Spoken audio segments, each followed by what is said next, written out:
Hello everyone, today I'm going to show you how to fix iPhone sticker not working problem. Okay, let's start the video. First, go to your phone setting and then first step,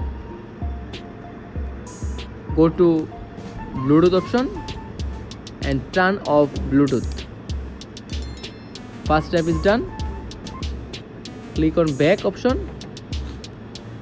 Then second step, click on general, scroll down, click on transfer or reset iPhone. Click on reset and reset all settings.